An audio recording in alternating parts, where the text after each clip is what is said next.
So here we are outside the studio. We've got our very analog record light on there and we can open the door and come on inside. Now, a warning as we enter the studio that what you're going to see here may destroy any preconceived notion you have of professionalism because this is very much a home studio. There is where I hang my clothes to put them away. Here is the infamous treadmill gathering dust, and here is my clothes basket and my dog, because every studio needs a dog.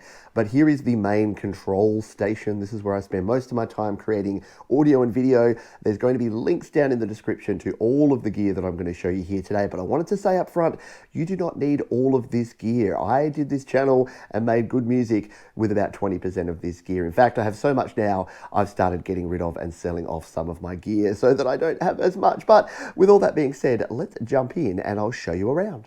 Let's start with a bit of a wide angle view of my live streaming setup. You can see my aging PC down here. That is the guts of the operation. I've then got a microphone here. That's my Audio-Technica AE3300. My pair of Sennheiser HD280s. I've got some KRK Rocket 4s there, the Zoom LiveTrack L8 mixer, and then a couple of Asus 16:9 24-inch monitors. That's the main crux. Oh, and the camera up there is a Logitech C922. Let's go in for a bit of a closer look. Oh, and I nearly forgot my soft boxes there. I've got lights there and there. They're just to create some nice lighting of my mug and my background when I'm live streaming right here. And one of my favorite recent additions is the Philips Hue system here. So I've actually got that hooked up here to that one wireless switch, and I can also use things like my Google Home to control my lighting. Now, the real brains of the operation is this, my Zoom LiveTrack L8. This is an 8-channel mixer here. You can see I've got my microphone going in. That's this one here,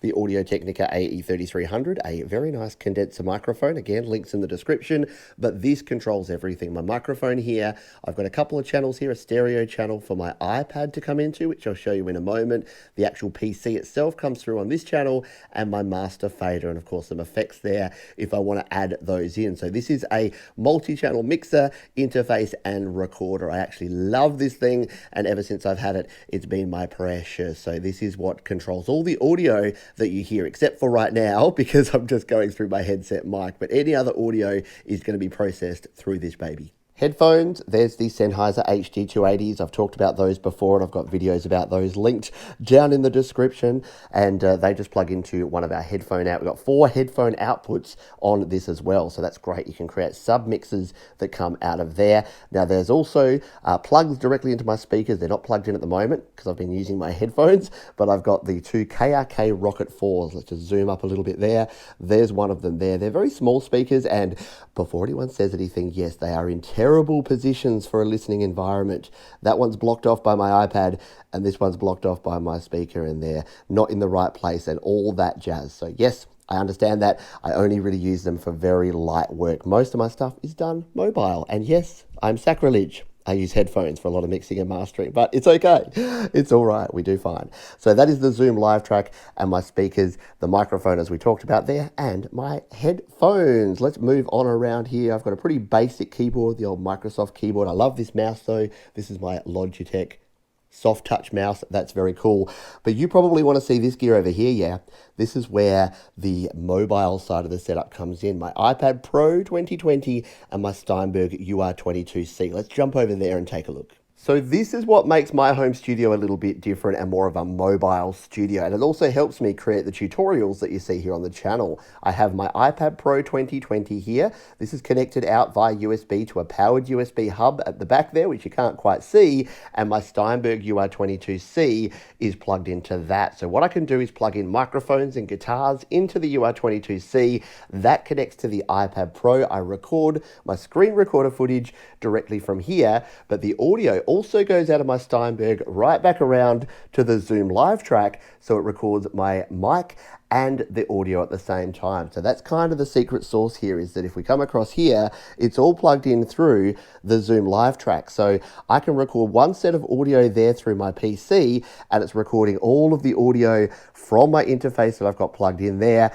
anything that's happening on the iPad, as well as my microphone, and if I want to, my computer or any other devices I plug through the mixer. So if you're recording a bunch of audio devices at once and doing tutorials, highly recommend a mixer. It saves you a lot of time in editing. And in behind there, you can see the 10DAC powered USB hub that also has a dongle, because I have a separate mouse over here, this little Logitech mouse, and a separate keyboard that I store awkwardly under here. So that's the keyboard and mouse that I use when I'm using my iPad. Now I do need to replace that. I'm very tempted to buy a Magic Keyboard, but I do like this. It does a decent job, except when it doesn't. This is the Logitech MK345, and then as you can see, it gets a wee bit confusing with all of the different stuff that we have going on here. I try to keep it nice and clean. It is simple once you get the hang of it, but yeah, to be able to record out of your iPad and then into the Zoom live track and then into the PC requires a little bit of connecting, but as you can see, not too hard, not too difficult,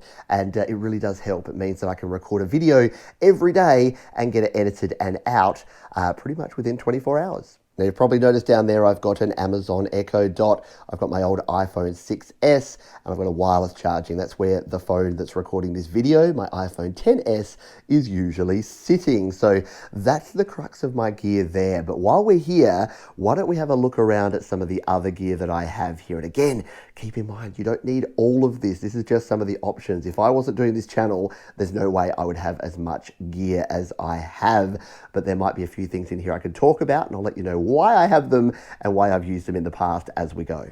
Now I know there are some guitar folks among you, so let's check out the guitars. There's my Taylor, that's the 110E, so it's only an entry-level Taylor, but only an entry-level Taylor is still a very nice guitar. I'm very happy and proud to have that one. And we have my Martinez Ovation. That's a very nice little guitar to play as well. So that's my acoustic guitars over here in Acoustic Corner. And in this corner, behind the pink and frilly coat hangers, we have Electric Corner. We have my Ashton, the black one there. I don't even know what you call that shape. It's not quite a Strat copy, is it? We've got the pink ukulele of my daughter. And we've got my Epiphone Les Paul, not the Gibson, but the Epiphone model there, which is a guitar I've had since I was 17. So that's a 24-year-old guitar. And my Ashton bass there. So I don't have a huge collection of guitars, but it's more than enough to get me the sounds that I need to record and to plug in and to record in, of course, GarageBand on my iPhone and iPad right over there. Now you may have noticed, if you've been watching videos or live shows, that around here behind me I have some more gear. So this is my little storage zone here. There is my M Audio Keystation 49. That is my MIDI keyboard of choice. Very nice 49 key touch sensitive keyboard. I have a spindle of CDs and DVDs, don't ask. I've got the Roland Go Mixer Pro, which I haven't used for a while, but I will use more once I can get out and about a little bit more. It's a great little high quality mixer for your iPhone or iPad. Gary Vaynerchuk, just because I like him. And my Epiphone Instrument 1, which I haven't used enough, but I plan to use a lot more in the future. A very cool little MIDI instrument that we have there. Going down below, more storage there. I've got the arm, so that's the arm I use. It's just a $20 eBay arm, but I always have a second one on hand in case I break my microphone arm. You wouldn't want to do that just before a live stream and have no way to keep your microphone up. And behind there, I've got my iRig Pro I/O, which I also use there, over there on the left. It's a great little mobile interface if you're getting into recording. And some of the gear peeking through there is some of the gear that some companies have been kind enough to give me that will be featuring in future videos. Ooh, so if you can see what some of that stuff is, you might be able to see what's coming up here on the channel. Now over on this shelf, we have not quite the audio gear graveyard, but more the reserves. So this is my Steinberg UR44, the one over here on the left. I've then got a Focusrite Scarlett 2i2, an old Tascam US 125, Behringer UCA 222, Behringer UM1. The reason I have these is that I often need to demonstrate how things work with different types of interfaces, and I want to make sure that I have at least one of the main flavors on hand here so I can test them out and make sure that they're working when I get questions from folks about those interfaces here on the channel. And down below here are my cable tubs and microphones. So these are a little bit messy, but I bet you want to take a look at what's inside. So, okay, let's open them up and take a look. Now this is going to be a bit awkward because there's no real other way to do it. First of all, I have my pouch that was just over here. This has my AKG D5 dynamic handheld mic and my Shure SM57. So they're my two favorite dynamic mics. And yes, you shouldn't store them in the same pouch like that, but I do because I'm about practicality. So they live just down over there with a bunch of other odds and ends. But these tubs have some interesting stuff in them. So let's take a look at these one by one. Box number one is, what's in the box? What's in the box? it's my microphone graveyard, so to speak. But these are some older microphones that I have. There's a broken Behringer UM1 USB mic there. There's my Samson CO1, which still works and is still a good mic. My old Rode on-camera mic that was okay. An old shotgun mic that never really worked properly. A couple little dynamic mics, little drum mics that I have here, AKG D40s. These are actually really good. I just don't use them very much. And yes, once again, I need to find a way to store these better and take better care of them because they are really good mics. I also had this one, which was off to the side, my Audio-Technica AT2020. This is my favorite condenser mic, so it doesn't go in the graveyard box. It has its own spot over on the shelf. So that's my mic locker slash collection of stuff. Come on, we've all got a collection like this, right? Or at least some sort of messiness, please. Tub number 2 is cables. Now these are all cables that have XLR connections. So I've got my XLR to TRS cable there, my red XLR cable, which as you know goes much faster than the others, another TRS to XLR, and I put this in the wrong box. That should be in my other box. I'll put that to the side. So anything with an XLR or a TRS connection goes in here, which means the other box has my other types of cables. Let's open this one. There we go. So yes, this is where this guitar cable should be, because this is all of my unbalanced cable, or my RCA, all of my cables like that, my guitar cables and instrument cables, they all belong in here.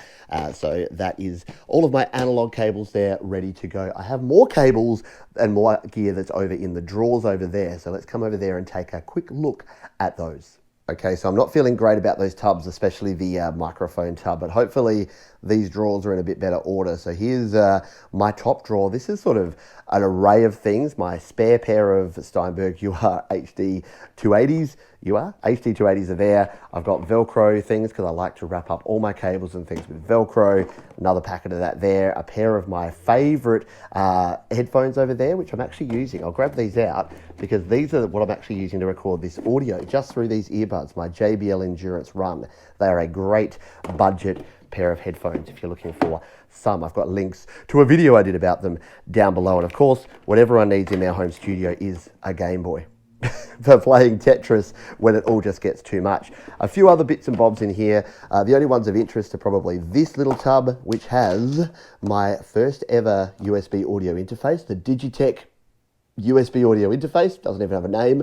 My first ever iRig, the old OG one, and this old Behringer RCA, the old UCA 202, which is still actually a very useful device to hook up RCA devices via USB. So they all sit in there in the top drawer. Let's jump down to drawer number 2, which is more of my cables. And yes, because I'm a mobile creator, I need a bunch of mobile cables. And you can see I've got all of my lightning related gear over this side, USB-C, USB micro and mini, my USB A to B, and then all my various dongles. And now if you think this is excessive, well, A, it is, but B, well, that's in the wrong spot.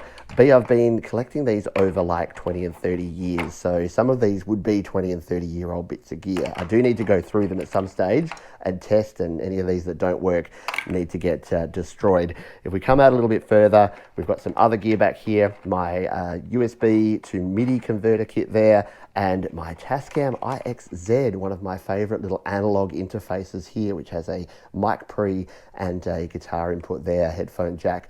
Very cool if you're getting started, a cheap and easy way to get into some recording. And once again, another link down in the description if you want to check out any of this gear. A few other bits and bobs back there, but nothing particularly of interest.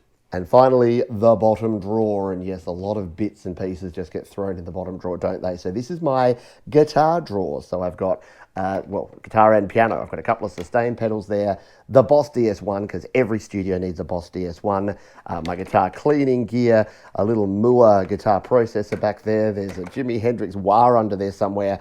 I know it's disgraceful how much stuff I have. I am actually trying to get rid of some of it. I'll show you that in a moment in the cupboard that I've been cleaning out, and I'll continue to do that because a lot of this gear, anything I'm not using, should be being put to use by someone else to create more music.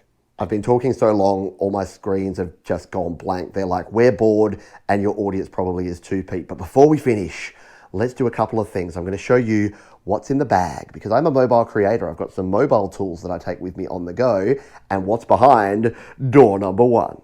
So here it is, my trusty backpack that goes everywhere with me now. I won't show you all the gear in here, but there's a little bit of stuff in here in this pocket that is my audio gear. So we'll take it out here and I'll give you a quick rundown of what I use when I'm on the go. All right, so here is my mobile life. This, along with my iPhone XS, goes with me everywhere. First of all, we've got a Vivitar, just a little tripod sort of grip mount there, and we've got this one, which is the Joby grip tight phone holder. So this is great for taking photos and videos when I'm out and about. I use that all the time. We also have this one, which is my Shure MV88 microphone, including its dead cat windshield. So this is great for getting good quality audio via lightning when I'm on the go. You can see there's the capsule underneath and that windshield goes on top, and that's a nice multi-pattern, multi-functional little microphone there. I also carry with me, it's a bit heavy, but I carry it with me anyway, my Samson Meteor.